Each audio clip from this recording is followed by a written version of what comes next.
Today's video is on psychoanalysis. Psychoanalysis is a theory of psychology and therapy that's meant to help alleviate unconscious conflicts. Some of these unconscious conflicts could stem from different things like unresolved childhood wounds, unresolved issues that maybe still plague you to this day. There are multiple challenges with this. Some of these things can have lifelong altering impacts that can lead to struggling in different ways. Some of these ways include, let's say, in relationships, which is a very common one. There was a story that I heard that was very interesting that actually pertained to this.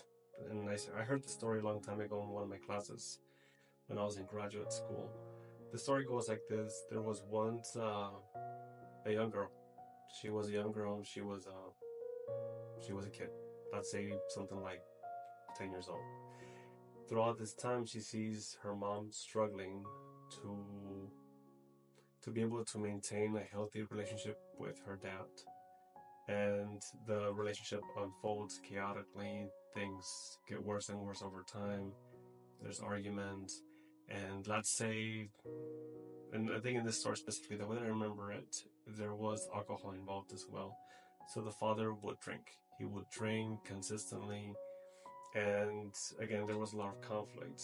After some time during the conflicts unfolding for the next couple of years, at some point, the husband decided to leave the relationship.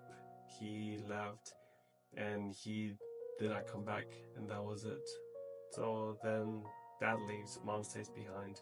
Mom stays with the daughter. Daughter grows up, and she is having these feelings of abandonment. She is having these feelings of hurt, and she doesn't understand completely what happened, why it happened.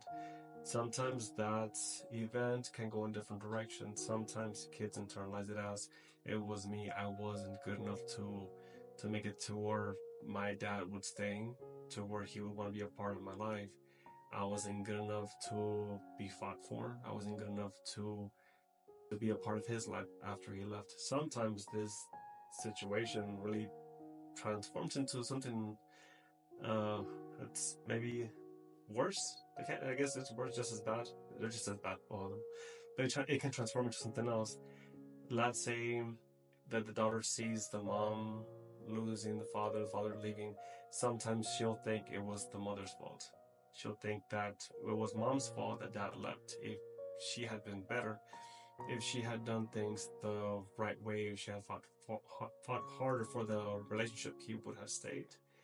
So then, where does this take us? Where does this event take us years down the line? Well, it follows usually like this in a lot of situations where people in this similar situation or they're similar to it can end up dating people who are not the best for them. Let's say this girl gets older. This little girl is called her Sally. Sally gets older. She's now in her teens, late teens, early 20s, and she has been dating. However, she always goes towards a specific kind of person. She always goes towards a person who struggles with anger. She always goes towards a person who struggles with drinking, and she's repeating the cycle over and over and over again. And of course, to everybody else, everybody's thinking, why is she going to this person who clearly has issues? Why is she going towards this person who does not treat her nice, who's not a good partner to her? But she keeps on going towards this person over and over again. Well, then at some point, of course, she, let's say, gets married to this person. She has a relationship with this person that spans for many years, and let's say that it's chaotic. It's chaotic, it's troublesome, and ultimately, let's say she gets hurt and he leaves, right? Now, why in the world would somebody go towards a person who displays the characteristics of their father, right? Why would somebody go towards those specific characteristics? The bad ones, where they're drinking continuously, they're erratic, they're not able to control their anger. Well, the answer is pretty complex, but with psychoanalysis, sometimes the answer comes to be the case that the girl went towards this person because she was trying to recreate the event of her biggest hurt and biggest suffering. Sometimes in life, the things that we go through as kids, we have to resolve in some way. Sometimes these are what they call unconscious conflicts that drive our behavior or motivations and the things that we do in life, generally speaking. So let's say Sally was in this relationship.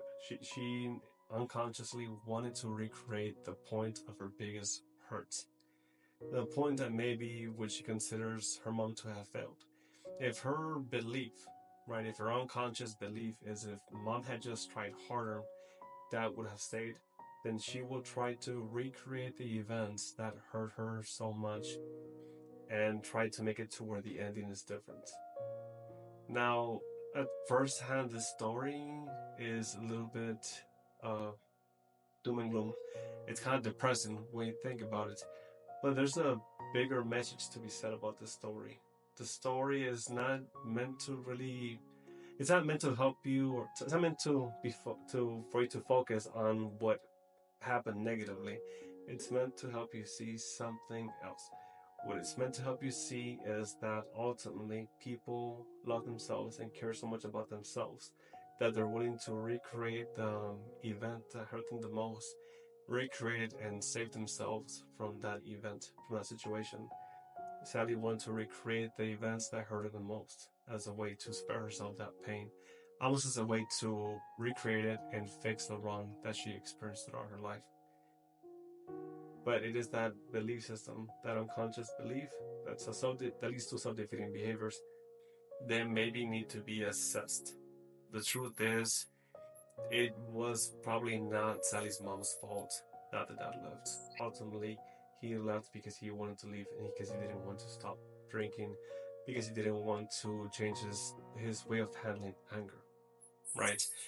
Also, sometimes people need to have this greater perspective on situations, on issues. And through therapy, people are able to achieve this. But again, this is why it's called the unconscious mind, because sometimes the things that we don't know are the things that hurt us. If we are to work past these issues, if we're to have healthier relationships, if we're able to really make the most out of this life, we have to be willing to maybe self-reflect, self-analyze, and understand what drives our behaviors, what makes us do what we do,